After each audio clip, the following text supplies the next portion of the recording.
श्री शिव महापुराण कथा की जय। ओम नमः शिवाय। ओम नमः शिवाय। रुद्र संहिता पार्वती खंड चतुर्खंड प्रारंभ। हिमालय का विवाह। सती जी ने यज्ञ में अपना शरीर त्यागने के पश्चात हिमाचल हिमाचल के घर जन्म लेने का विचार किया, क्योंकि शिवलोक में स्थित मेनका ने सती देवी के लिए आराधना की थी। इस कारण सती मेनका की पुत्री बनी। इस जन्म में उनका नाम पार्वती हुआ। नारद जी बोले, हे ब्रह्मा जी, मुझे मैना की उत्पत्ति, विवाह आदि के विषय में जानकारी प्रदान की। ब्रह्मा जी ने बताया, उत्तर दिशा में हिमालय नाम का एक राजा था। वह शेष पर्वत की समस्त समृद्धियों से युक्त था और बहुत तेजस्वी भी था। उस पर्वत का दिव्य रूप ऐसा था जैसा श्री हरि का रूप संत जनों को प्रिय है। वह शीलराज हिमालय कहलाता है। राजा हिमालय ने अपने वंश की वृद्धि के लिए विवाह करने की सोची। सभी देवता मिलकर पितरों के पास जाकर बोले, आप देव कार्य हेतु अपनी पुत्री मेना का विवाह हिमालय के साथ कर दें। इससे सभी का भला होगा और देवताओं के रास्ते में आने वाली आपत्तियां नष्ट हो जाएंगी। पितृगणों अपनी पुत्रियों के श्राप की बात का स्मरण करके मैना का विवाह पर्वतराज हिमालय से कर दिया। उस विवाह में ब्रह्मा, विष्णु, शिव आदि सभी देवता शामिल हुए। विवाहोत्सव के पश्चात सभी देवता और मुनिधर शिव पार्वती का ध्यान करके अपने अपने लोगों को प्रस्थान कर गए।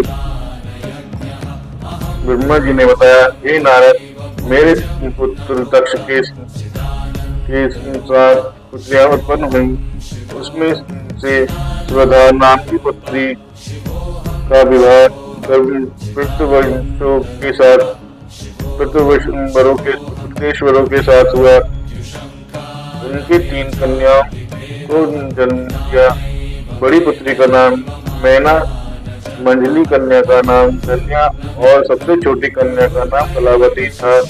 एक बार तीनों कन्याएं श्वेत द्वीप में भगवान श्री हरि के दर्शन करने गईं।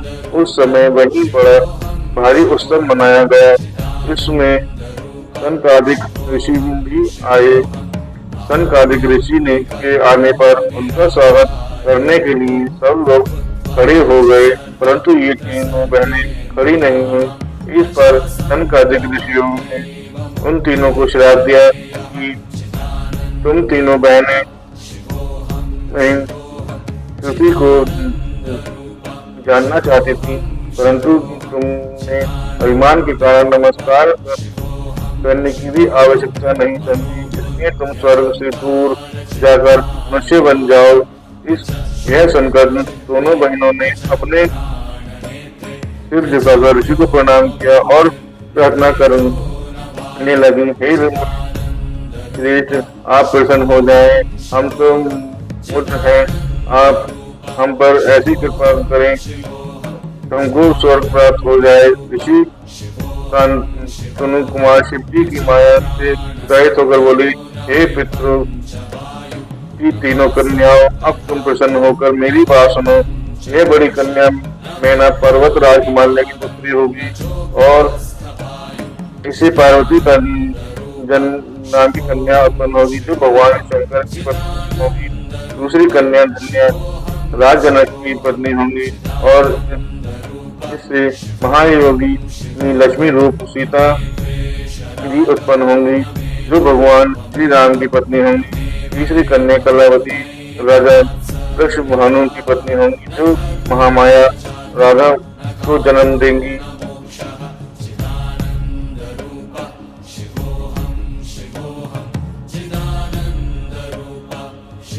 मैना को पार्वती का वरदान प्राप्त होगा कि वह कैलाश तक जाएंगी। तुम तीनों पितरों की कन्या होने के कारण पृथ्वी पर भी स्वर्ग के विलास प्राप्त करोगी।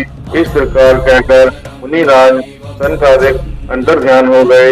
इसके पश्चात वे तीनों बहनें भी अपने निवास स्थान को चली गईं। हिमालय मीना से विवाह करके अपने घर आए और सुखदायक स्थानों में मैना के साथ घूम कर विहार करने लगे। एक बार देवताओं के साथ श्री हरि वहां आए। हिमालय ने उन्हें देखकर कहा, मैं आपके दर्शन पाकर कृतज्ञ हुआ, मुझे आप क्या आज्ञा है।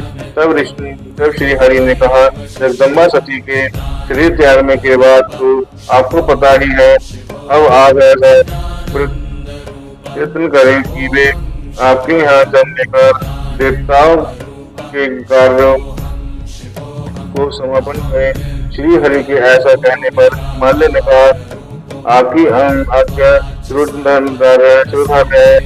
सभी देवता शंकर भगवान की पत्नी उमा की स्तुति करने लगी।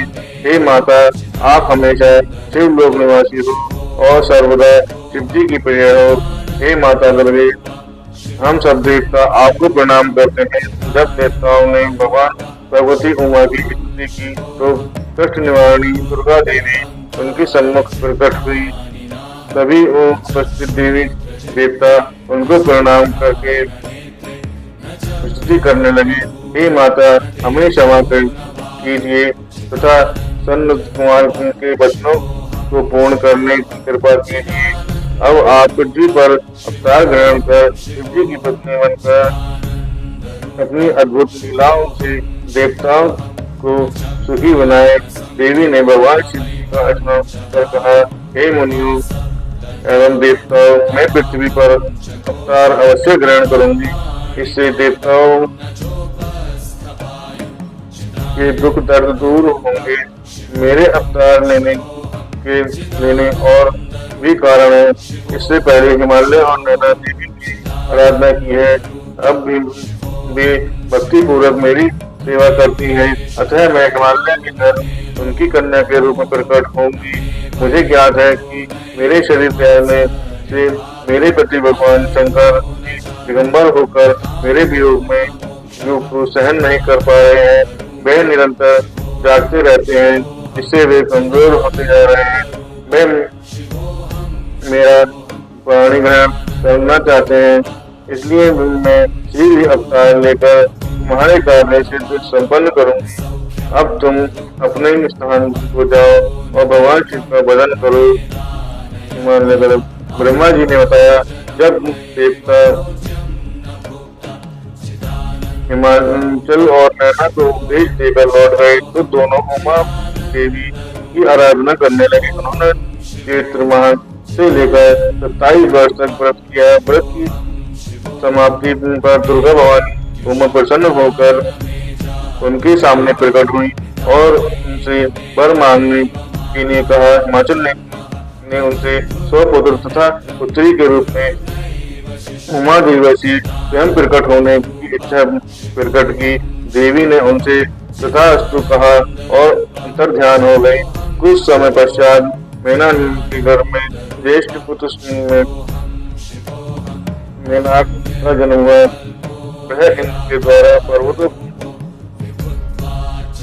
के पर काटने पर समुद्र में छिप गया और समुद्र से मित्रता कर ली। हिमाचल तथा नैना दोनों देवी उमा और भगवान शिव के ध्यान में लगे रहते थे। उत्तम समय पर नैना रानी ने गर्भ धारण किया और समय आने पर सती प्रकट हुई। उमा भी कन्या के रूप में प्रकट होकर सांसारिक जीव की तरह रुदन करने लगी। कन्या ने रुदन को सुनकर सब प्रफुल्लित हो गए। उनका नामकरण संस्कार हुआ तथा अनेक प्रकार के दान आदि किए गए। देवी जगदम्बा नाना प्रकार की क्रीड़ाएं करने लगी और युक्ति बन गई। एक दिन भगवान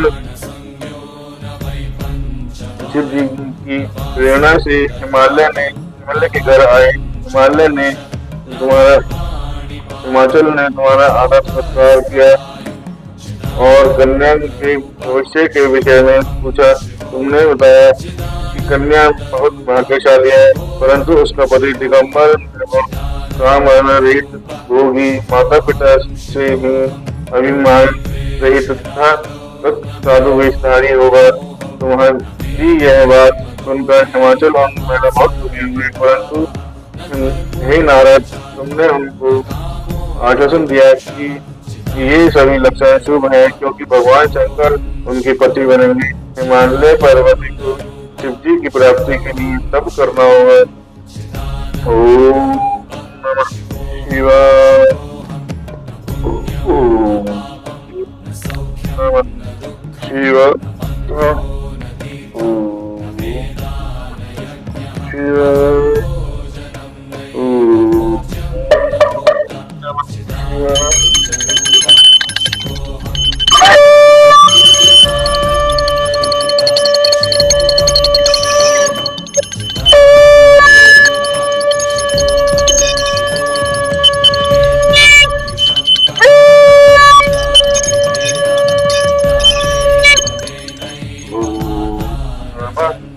Shiva. Om Namah Shiva. Om Shiva.